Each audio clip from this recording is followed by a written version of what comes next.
জীব কি?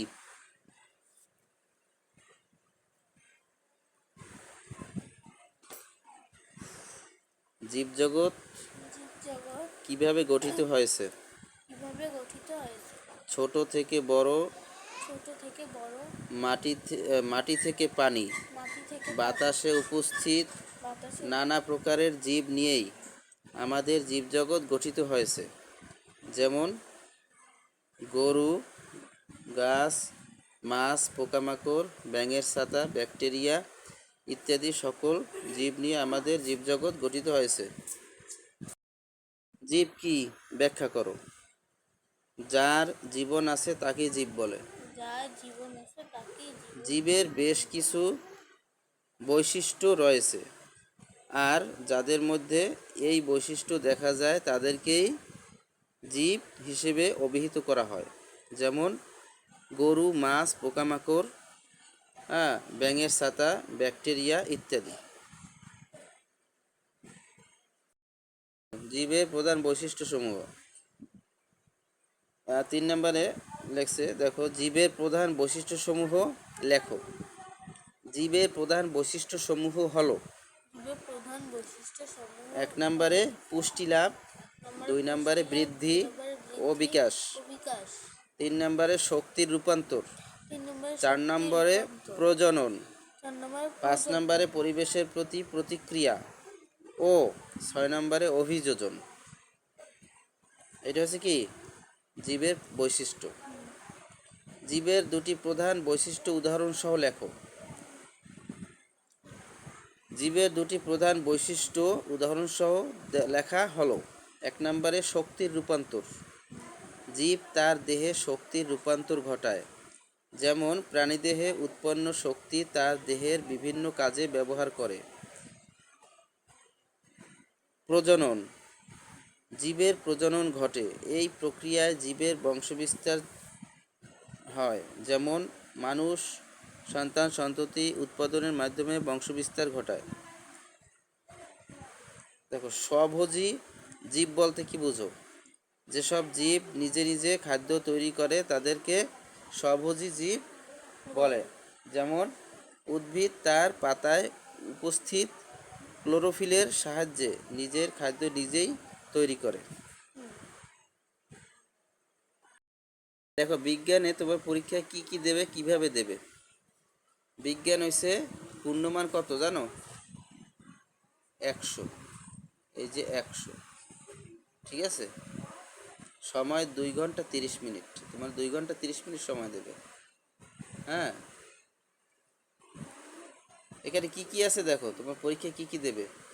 বিজ্ঞান বিষয়ের সৃজনশীল প্রশ্নের জন্য 50 নম্বর সৃজনশীল প্রশ্ন থাকবে। যেমন কিছু অল্প একটু লিখে দেবে, সেই লেখার ভিতর দিয়া প্রশ্ন দেবে, টিক চিহ্ন দেবে, অনেক কিছু দেবে। সেগুলা উত্তর ওই লেখার মধ্যে দিয়ে বাইর করে লিখতে হবে। সেটা হচ্ছে সৃজনশীল। বিজ্ঞান বিষয়ের সৃজনশীল প্রশ্নের জন্য 50 নম্বর, সংক্ষিপ্ত উত্তর প্রশ্নের জন্য 20 নম্বর, বহু নির্বাচনী প্রশ্নের জন্য 30 নম্বর বরাদ্দ। বহু নির্বাচনী প্রশ্ন মানে টিক চিহ্ন, এই যে এগুলো যে পড়লা টিক চিহ্ন, এই যে এইগুলো, এই যে এইগুলো টিক চিহ্ন, ঠিক আছে। এই যে টিক চিহ্নগুলো, এই টিক চিহ্নগুলা তোমার ওইগুলো আছে 30 নম্বর। এই 50-এর মধ্যে 20 নম্বর হয়েছে কি সংক্ষিপ্ত প্রশ্নের উত্তর, 20 নম্বর। আর 30 নম্বর হয়েছে 30টা দেবে। এই 30টা সংক্ষিপ্ত প্রশ্ন দেবে, 30 নম্বর থাকবে। এই গেল একটা। প্রতিটি সৃজনশীল প্রশ্নের নম্বর 10। প্রতিটি সৃজনশীল প্রশ্নের নম্বর 10, প্রতিটি সংক্ষিপ্ত উত্তর প্রশ্নের নম্বর 2 এবং প্রতিটি বহু নির্বাচনী প্রশ্নের নম্বর 1। বুঝছো? এই যে 20 নম্বর থাকবে, তাহলে এখানে 2টা প্রশ্ন দেবে। হ্যাঁ, এক একটায় 10 নম্বর। সৃজনশীল প্রশ্ন, তার প্রতিটি বিষয় 8টি সৃজনশীল প্রশ্ন থাকবে। 5টি প্রশ্নের উত্তর দিতে হবে। এই 8টা দেবে, কিন্তু এবার 3টে উত্তর দেওয়া লাগবে না।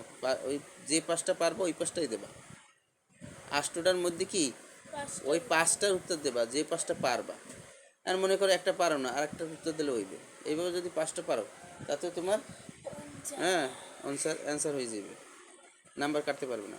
সংক্ষিপ্ত উত্তর প্রশ্ন, দেখো সংক্ষিপ্ত উত্তর কি দেবে, দেখো প্রতিটি বিষয়ে 15টি সংক্ষিপ্ত উত্তর প্রশ্ন থাকবে, 10টির উত্তর দিতে হবে। 15টি সংক্ষিপ্ত উত্তর থাকবে, 15টি দিয়ে তোমার 10টার উত্তর দিতে হবে। 5টা বাদ দেওয়া যাবে। আবার দেখো 5টা বাদ দেবে, আমি যে 15টার মধ্যে দিয়ে যে 10টা পারবি ওই 10টার উত্তর দিবি। এই তো কইছি যে দেখো 5টা বাদ নির্বাচনী দেওয়া প্রশ্ন যাবে না পারলে। 30টি নির্বাচনী প্রশ্ন থাকবে, 30টা, সব কয়টি প্রশ্নের উত্তর দিতে 30টার মধ্যে 30টা এক এক করিয়া প্রত্যেকটায় এক করে নাম্বার থাকবে, টিকছি প্রতিটি টিক চিহ্ন, খালি উত্তরটা লিখে রাখলে হইবে, বুঝছো? উত্তরটাই তো রেখে। প্রতিটি অধ্যায় থেকে ন্যূনতম একটি প্রশ্ন থাকতে হবে। দেখো এই প্রশ্নটা কি, এই অর্ধবার্ষিক পরীক্ষা 2026। দেখো বৈজ্ঞানিক প্রক্রিয়া এবং পরিমাপ, প্রথম অধ্যায়, দ্বিতীয় অধ্যায়, তৃতীয়, চতুর্থ, ষষ্ঠম, সপ্তম, অষ্টম, দশম, 7টা অধ্যায় পড়তে হবে, তারপর তোমার অ্যান্সার করতে হবে। এ কি এখন তো কিছুই তো পড়ো না।